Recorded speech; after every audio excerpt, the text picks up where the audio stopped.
Hello and welcome to my podcast, Conversations with Cornelius, where I, Cornelius Patrick O'Sullivan, discuss, chat and hypothesize on all things from fatherhood, marriage, comedy and everything else in between. From time to time, there will be special guests, but mostly it's going to be me and some regular contributors, including my main squeeze, Noelle Patricia O'Sullivan, aka the wife. So sit back, relax and enjoy Conversations with Cornelius.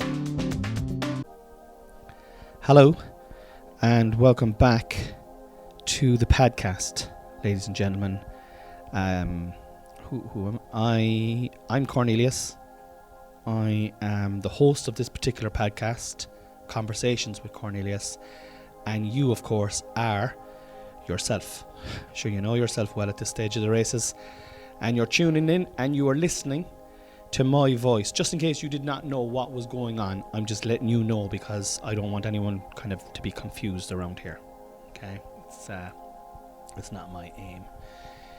Anyway, before I start this week's podcast, I am going to read a poem by an Irish poet called Seamus Heaney, called Midterm Break.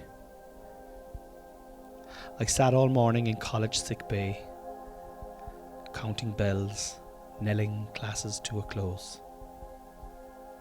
At 2 o'clock, our neighbours drove me home. In the porch, I met my father crying.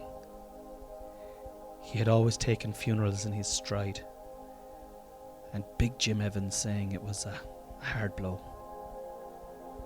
The baby cooed and laughed and rocked the pram when I came in, and I was embarrassed by old men standing up to shake my hand and tell me they were sorry for my trouble. Whispers informed strangers I was the eldest, away at school, as my mother held my hand in hers and coughed out angry, tearless sighs. At 10 o'clock, the ambulance arrived, with the corpse stanched and bandaged by the nurses. Next morning, I went up into the room. Snowdrops and candles suited, and beside, I saw him for the first time in 6 weeks. Paler now, wearing a poppy bruise on his left temple. He lay in a 4-foot box, as in his cot. No gaudy scars, the bumper knocked him clear. A 4-foot box, a foot for every year. It's a grim enough introduction, really, when you think about it. That's Midterm Break by Seamus Heaney, famous Irish poet, for those of you who are listening in countries that don't know anything about our literature. Literally, we've got some literary greats in this country, past and present, and Seamus Heaney is one of them. And I did that poem. It was definitely in my junior cert curriculum. That's what I think it was anyway, 25, 30 years ago. And I just experienced the midterm break with my 2 small boys over the last week. They've gone back to school now. It's Monday morning now, Monday afternoon, coming up to 3 o'clock. I did this podcast yesterday, and when I was editing it, when Noelle was editing it, something had happened to the sound in the middle of it, and it was like a large chunk taken out. So I'm redoing it now today, Monday. So it's a day late. But which I would like initially when I had to redo it, I was like, oh, for fuck's sake! I just did that yesterday. Now I have to fucking do it all over again. What am I going to fucking talk about? You know, and now as I'm here, I'm just basically just talking about what I was talking about yesterday, which was almost a rehearsal for today now, if you think about it, or if I think about it. Sure, you can think about it too if you want, I don't mind. into your own head. But yeah, I just experienced the midterm break for the first time in, Jesus, what am I now, for 25 years? You know, once you leave school, midterm break is irrelevant. There's no such thing as midterm break in life, like, where you just get this compulsory period of time off in as the seasons change in school. And it is as the seasons change, because the other midterm break is kind of the winter into spring, and we're now kind of autumn into winter. So it's interesting. It's interesting that that's the timing of it. But yeah, it was it's compulsory as a child. You just have that time off. And for the last 25 years, I've been, midterm break meant nothing, But every now and then I would think of that poem. And that last line, a 4-foot box, a foot for every year, is a haunting image. And it is inevitable when you have boys, young boys like I do, that you worry for them. And that poem is gripping to me, because your children are your life. No matter what you say, your children are your life. And if anything happens to them, Jesus Christ, that's a part of your life gone. And I have empathy for anyone who's ever gone through that. And yeah, it's a weird start to this podcast, but look, it's the start nonetheless. Nonetheless, I want to say thank you to all the listeners. Keep on listening. Keep on sharing. Last week was great. Great response to last week's podcast, and numbers. I was in the charts again, so I want to say thank you to that. I have a Patreon exclusive episode coming out this week as well. So the patrons, I want to say thank you to all my patrons who are who have signed up, particularly the newer ones. I really appreciate it. I really appreciate it. Well, not particularly the newer ones. I want to say thank you to all the older ones as well. I want to thank all that Patreon crew for getting on board and supporting my journey. So thank you so much. Appreciate that. I'm in the John Hume War Room, ladies and gentlemen. Okay, and outside it is grizzly. The wind is whipping around Ballygriffin. And the little forest outside my window, the trees, whatever leaves are left on the trees, Jesus, I'd say by the time this storm passes and we're about to, there's an orange weather warning in this part of the country today. So whatever's left on the trees tomorrow are the last standing soldiers, because I'd say they will be stripped bare, such is the ferocity of the wind. But you have to love the colours. The fucking colours are amazing. Like, I'm looking out there now, and I won't do this justice, but like, there are peach and lemon and lime and all sorts of greens and purples and greys and blacks, and there's like a kind of a, I don't know what colour that is. It's kind of like an indigo, kind of a weird purple as well. And I've noticed that actually in the Irish landscape, particularly when I've been on, when I've been psychedelic hiking, I've noticed that there's a lot of purple in our nature, in the native nature of Ireland. A lot of purple. And if you just look a little bit beyond, like, the green takes the eye straight away, but look at the roots and look at the branches. A lot of purple, and a lot of purple in the decay as well. But anyway, that's a digression that I didn't anticipate. Yeah, so I've got a good story for today's podcast. Well, I think it's a good story. It's but I'm going to get onto it in a minute. But first of all, I need to do my trending topics with Cornelius Patrick O'Sullivan, starring Cornelius Patrick O'Sullivan as Cornelius Patrick O'Sullivan. Hashtag mass. Needless to say, guys, I had to go on and get 3 new hashtags. Couldn't use yesterday's hashtags today because then I would be informed. But anyway, mass. Why is mass? And mass was trending down at number 30, so it could be a lingerer from yesterday. Do you go to mass? Do I go to mass? I suppose let's reverse it on me now. Do I go to mass? I definitely do not go to mass. I was born a Catholic, and then I became a lapsed Catholic, and now I'm agnostic. I don't really like what the Catholic Church stands for. That would be my official stance there. I totally respect people's relationship with God. I have my own personal relationship with the universe. I would definitely consider myself spiritual, and I just don't like the structure and the past and the history of all organised religion. They're very, very, very powerful people. Lots of money, lots of unholy acts have been attributed, and so many wars have been started in the name of, like, gods. You know, my God against your God. Like, come on. Silly. If I could turn back time, I'd go back and I'd say, guys, this is silly. What are you having a war here for? You're all saying that your God is all loving, yeah? Is that what you're saying? Yeah, you're all nodding back at me, so I'm assuming that's what you all... Yeah, so look, put down the weapons, give each other a hug, all right? And what we'll do is we'll just let everybody be themselves. That's the dream, isn't it? But, like, that's just a hard thing to do in general, you know? Like, I've often found myself being just like someone annoying me, and I'm just like, and they're just being normal, you know? And someone ever just annoy you for just the way they are, like they're just hanging around you, and you're like, oh my God, would this fucker ever leave me alone? He's so annoying, you know?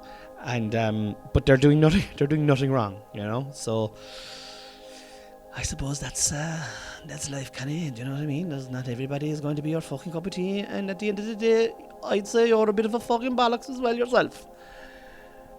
Yeah, well, fuck you.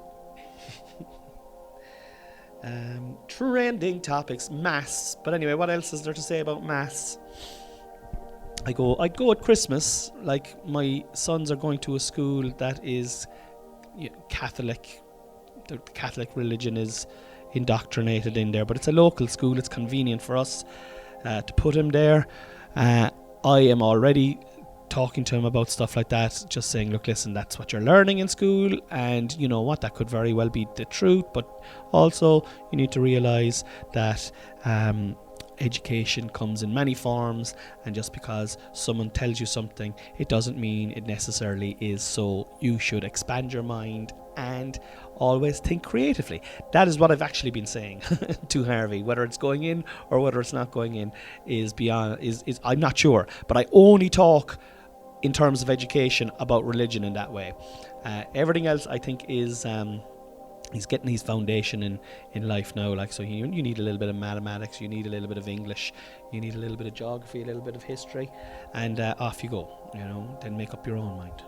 Make up your own mind is what I'd say. Like, hashtag Powerball 1.9 billion. I do know what this is about. When I saw it trending, I was like, oh, I'll definitely talk about that. So the Powerball is a lottery syndicate in the United States of America. $2 for one ticket, right? And the prize is 1.9 billion. Bill Clinton. Billion, not million. When I was growing up, if you had $1 million, you were considered to be, do you know that fella in DuckTales? Is that fucking, you know, when he just dives into his big pile of coins?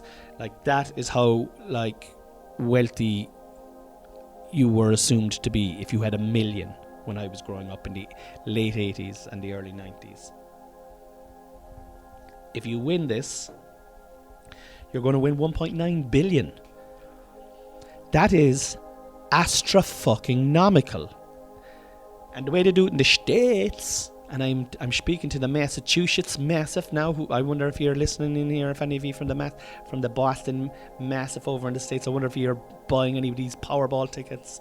1.9 billion. I think if you win it, you get a choice of like getting regular payments for 25 or 30 years, or the option of taking like, I think it's 900,000 or 950 or 900 million straight away. So I'd be just taking that. I'd be like, give me the 950 there. Do you know what? That's actually enough, and you can hold on to the rest of it. Sure, how would you spend it, like, you know? And I hate these fuckers who are like, I'd hate to win 950 million. I mean, it would be disgusting. I'd be like, I'll tell you what you do, right? You get fucking 949 of it, okay? You put it into a credit union account, you leave it there, and you just pretend you've won $1 million. And then when that's gone, you go into the credit union and you take out another $1 million, and off you go. And that's how I would fucking deal with it. Do you know what I mean? And at least then if you fuck up with 1 million or 2 million, by the time you get to 10 million, you'll be like, do you know what? Maybe I'm kind of, maybe I don't need any more Ferraris, like. How many houses can a fella have? Yeah, maybe I'll start to calm down here now a small bit and be a bit sensible with my cash. So that's what I'd like to do anyway. If I won it, be some amount of money. I would. You'd often have a date. I'd often buy a lottery ticket intentionally when the Euro Millions are high. Buy it, sign it, and put it into the zip in my wallet, which is like you'd hardly ever open it, and then you might open it and I'd be dreaming for weeks and weeks if I won, without checking the numbers. Just the dream alone was worth the €4 or whatever. And then eventually you check it and you'll be like, oh, not a winner. And you'll be like, all right, okay, that's all right, that's okay. What's the prize next week? And off you go again. And I'd get maybe might get 2 months out of a lottery ticket, like. And the daydreams are just fantastic. I'd be fantasizing about buying football clubs and building them up and taking them into the Champions League and buying castles and doing up castles and I don't know, like, what would you do, like, with all that money? What could you do? Like, I'm sure eventually you'd be just like, do you know what? I'm sick of castles. I'm sick of football, and you just want to play with your kids. You know, you just want to play with your kids. My kids now at the moment, playing with them is absolute joy. Absolute joyful altogether. And it is something that I'm trying to do more of. But like, you know, in this busy world, getting down your hands and knees and playing with your kids. I was going to say it's hard, but it's fucking actually not hard. It's not that hard to take 10 minutes of mindful fucking time to sit down and even just to spend it with someone you love. Maybe not even with kids. It's actually soul lifting. Like, I mean, if you're listening to this now and you don't have small kids, you know, but you've got some good friends and you haven't talked to a good friend in ages, give that fucking friend a text after this podcast, or give them a call and connect with them. I'll tell you something for nothing. What happens is it just uplifts you. It takes you higher, takes you higher, yeah. Higher. Hashtag temperature rise. Oh, sure, like, that's another thing that's gone higher. I'd say we're fucked, lads. I'd say this podcast has another few years before the ozone is completely gone and my Zoom box here is melted, or it's at the bottom of an ocean. And I where are we going to go? We're going to have to go to down to Kerry, up onto the mountains. I'm being facetious, of course, but like, do you know, if my great-great-grandchildren are listening to this, I'm just going to say this to you. Look, I probably am not at fault, and I'm trying my best, but probably not trying hard enough. Like, I've got a petrol car, I've got a diesel car, that's bollocks. There's no solar wind being used to energize this house. I'm sitting in the John Hume War Room here now, and I've got a fire going with a bit of coal. Sure, that's bad. That's what got us here in the first place, coal and petrol. But then again, do you know, my carbon footprint is tiny compared to, you know, we'll say what Ryanair is. But then cumulatively, it all builds up. Also, cow farts. I have nothing to do with that. I'm a vegetarian. For like 39 years of my life, I probably had something to do with that. But for the last 5 or 6 years, I've cut that out. So, you know, if don't look at me with too much scorn, great grandchildren, if you are listening to this in the future. And sure, you probably would be. Sure, this is a world famous podcast. Like, I mean, imagine if you were a patron. Imagine if you were in on the patrons now and you were there. Wow, I was in early now. I was in early.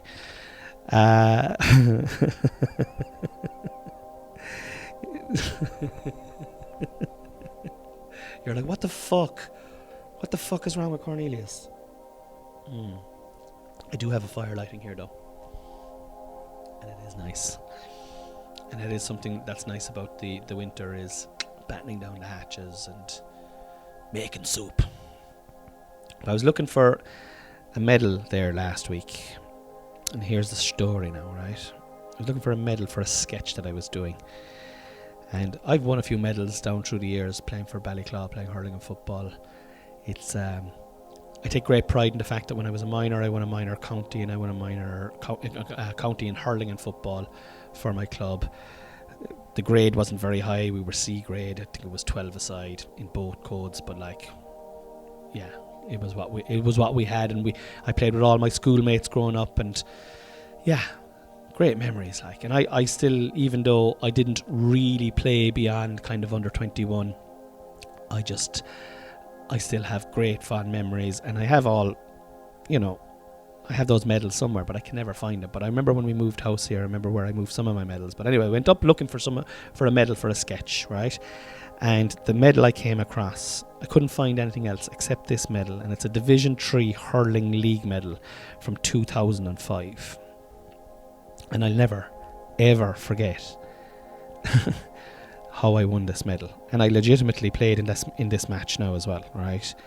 So 2005 is, I don't know, what is that now? Is anyone good at fast maths? There's probably someone there going, you goddamn you don't know what 2005 is minus 2022. 17 years ago. I needed a calculator to do that. So yeah, 17 years ago. Wow, it doesn't even fucking feel like 17. It feels like 5 minutes ago, but 17 years ago anyway. I was 27 or 28 years old, and I was living in Cork, and I was probably at the height of all my addictions with gambling and alcohol and hard narcotics, you know. And I was working in a sales job, selling cars, and I was good enough at selling cars now, but I absolutely hated it. I really, really hated it. And I remember I had come home from working in England, and I was trying to clean myself up and trying to get myself on the straight and narrow, but I was only fooling myself because I was doing exactly what I was doing in London. I was doing in Cork, loads of fucking coke, loads of gambling, loads of just messing around, bad behaviour, acting the bollocks, you know, just like scoring with old dolls and like, you know, just terrible old fucking nonsense 28-year-old stuff, like, you know. And yeah, like you thought, I remember at the time thinking, wow, this is the life. But looking back at it now, it was actually quite a sad existence. But look, you're masking pain with all that kind of stuff. You're masking pain.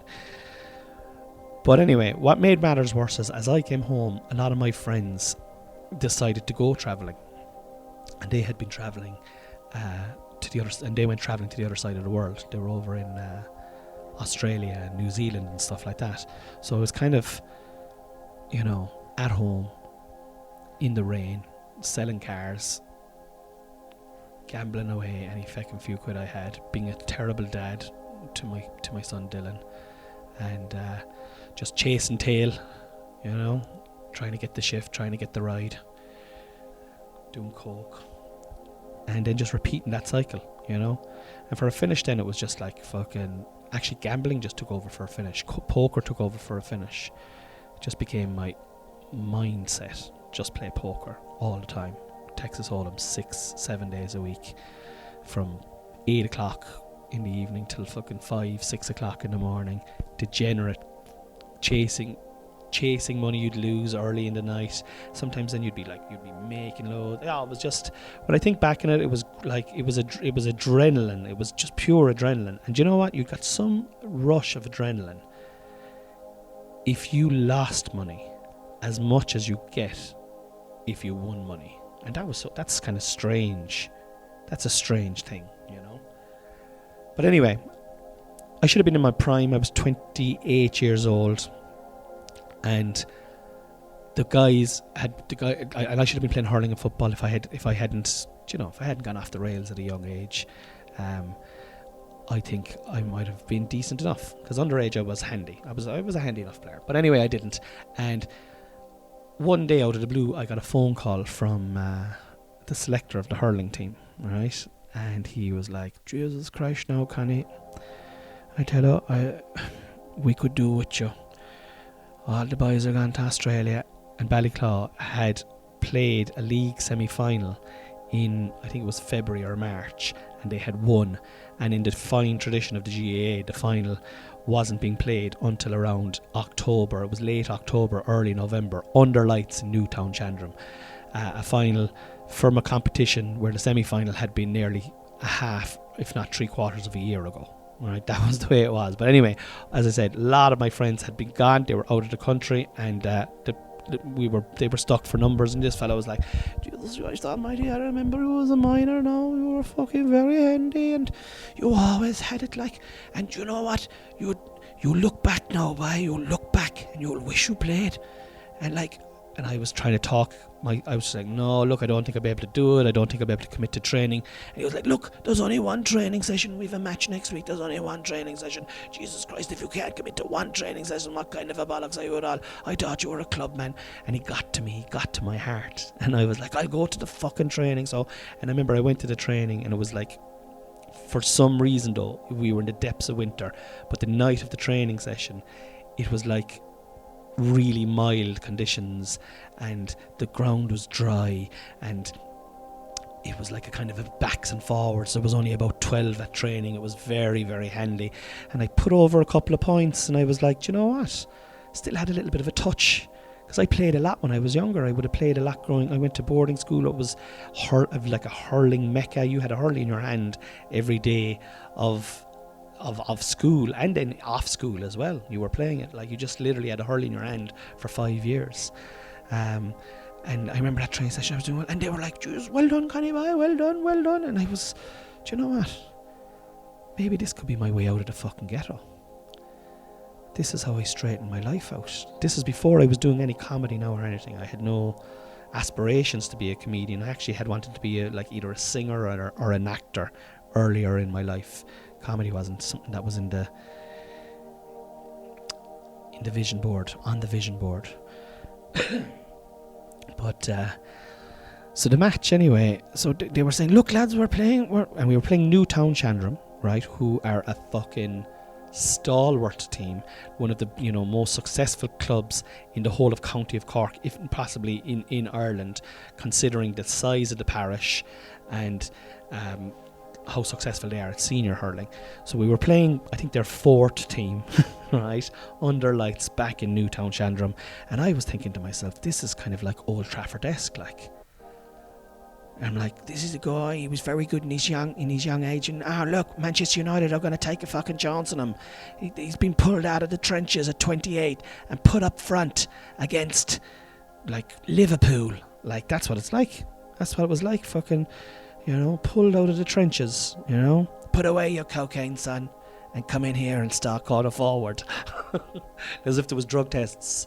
If there was a drug test, I can tell you that now. I definitely wouldn't have passed it, but they can come to me now, and I'll just say, oh look, I was just saying that on the podcast for entertainment, and that will be my story, and I'm sticking to it. So I'm just saying it for entertainment, but I definitely would not have passed any drug test. But then again, pretty much sure most of our team would have been in the same, because we were a bunch of renegades now that were lined up to play this Newtown Chandram team, right? And yeah, it was like, I remember driving back from that training session. I was like, there was only 12 there, and they were like, look, there was a few excuses for hurling training, and I was like, there's a final now next week. There's 12 there tonight. I did well enough, maybe there was 2 or 3 people missing. That's just 15. That means I'm going to start.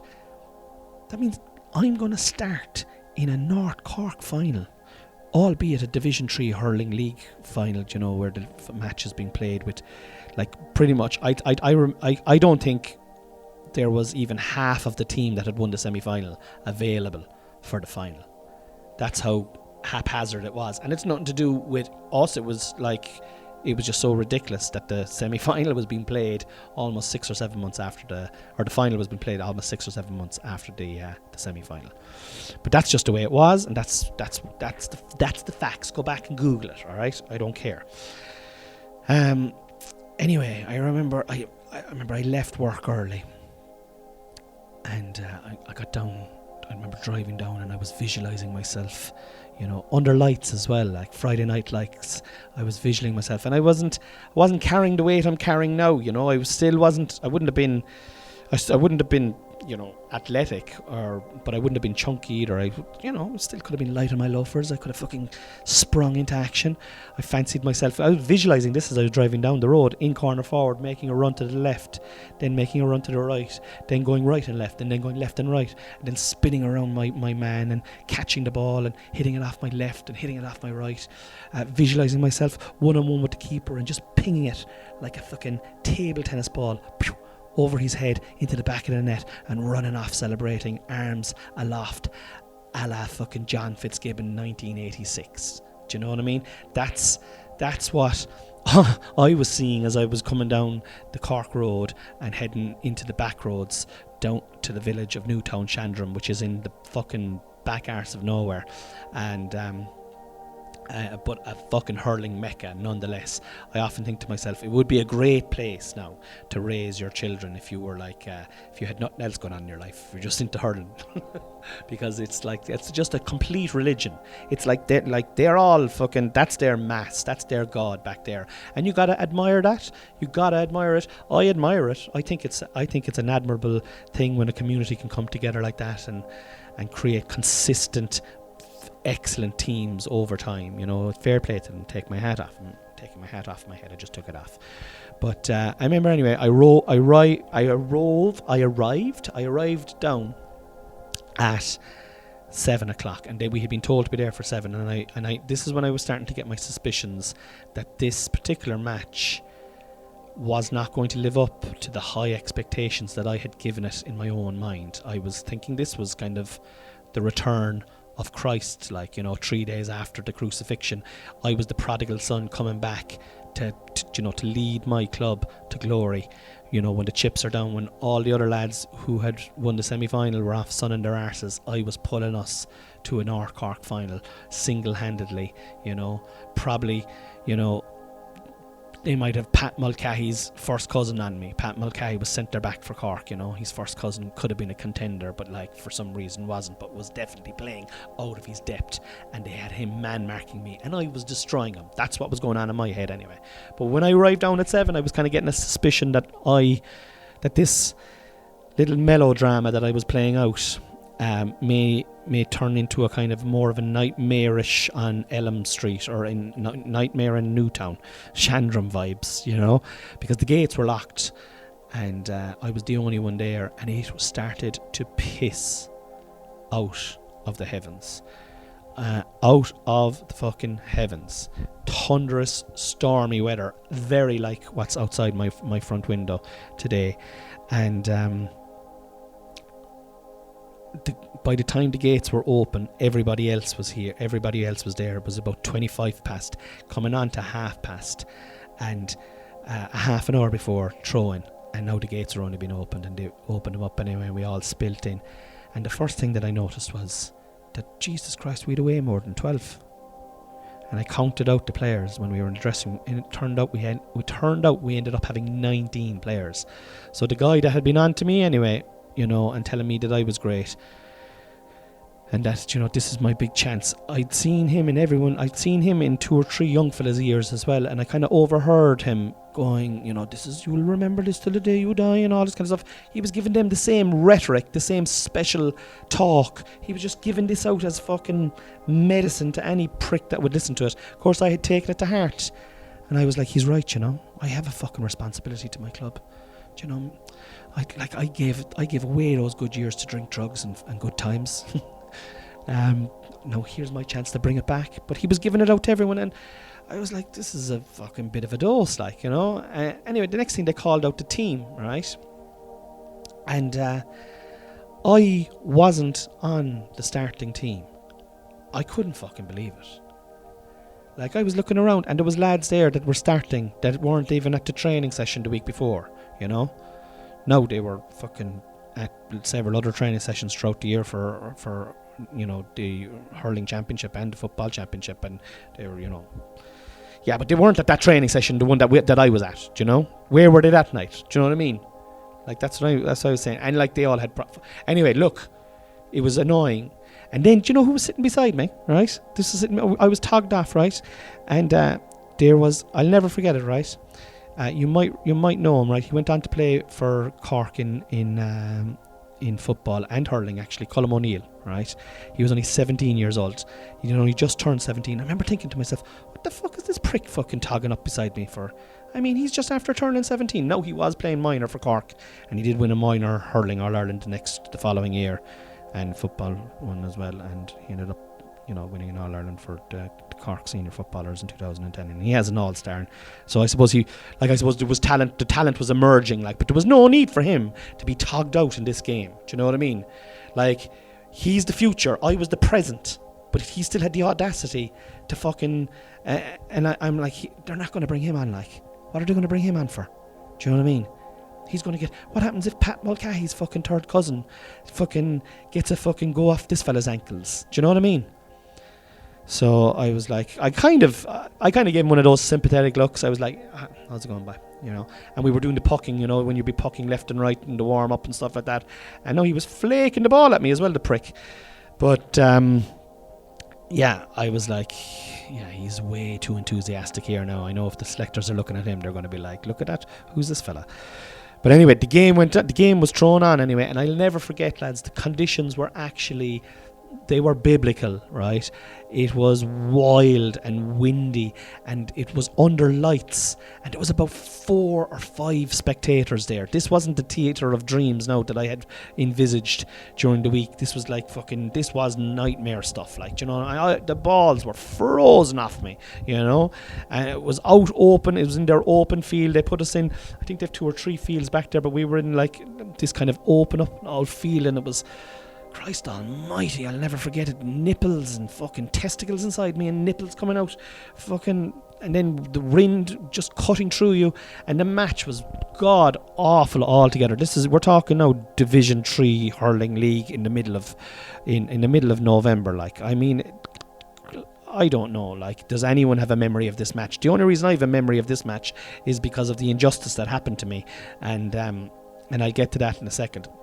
First of all, I should have been starting anyway. Half time anyway, and there's nothing between the two teams, right? And like, I'm doing a lot of aggressive stretching and kind of hopping the ball left and right on my hurleys in front of the selectors, and it's like I'm invisible to them. It's like they don't even see, and I see them hunching in the corner and looking back at the subs every now and then, and like every time they do that, I'll try and do something dynamic, but yeah, I may as well have been pissing against the wind. And the only reason I wouldn't piss against the wind is because it would blow right fucking back into me, toot sweet, in the conditions that were there. It was like fucking gale force. Second half goes on anyway, and they bring on 2 subs at half time. Sorry, I forgot that. They bring on 2 subs at half time, and myself and Colm are the only 2 left on the bench. And I'm like thinking to myself, this is embarrassing for me now. Like, you know, this young fella probably saw me now, you know, growing up. He might have been at these county finals where I was, you know, in the football one I was very impressive, and in the hurling one I was less impressive, but still at the same time he probably was living off the football memory, you know. And there he is, and he's, you know, standing beside, now towering over me. He's only 17, so he's kind of gaudy, you know, like. But anyway, There's nothing in this game. There's about 15 minutes to go, and the selector, who had pretty much told me that I was the next fucking, that I was the club's Jimmy Barry Murphy, and that my glory days were ahead of me, not behind me. He turns around anyway, and he summoned fucking Colm O'Neill over, and I couldn't. I was like, what the fuck? All the blood drained out of my body, lads. This 17-year-old nobody, right? Like, he was like, literally go back fucking 6 or 7 years. The kid.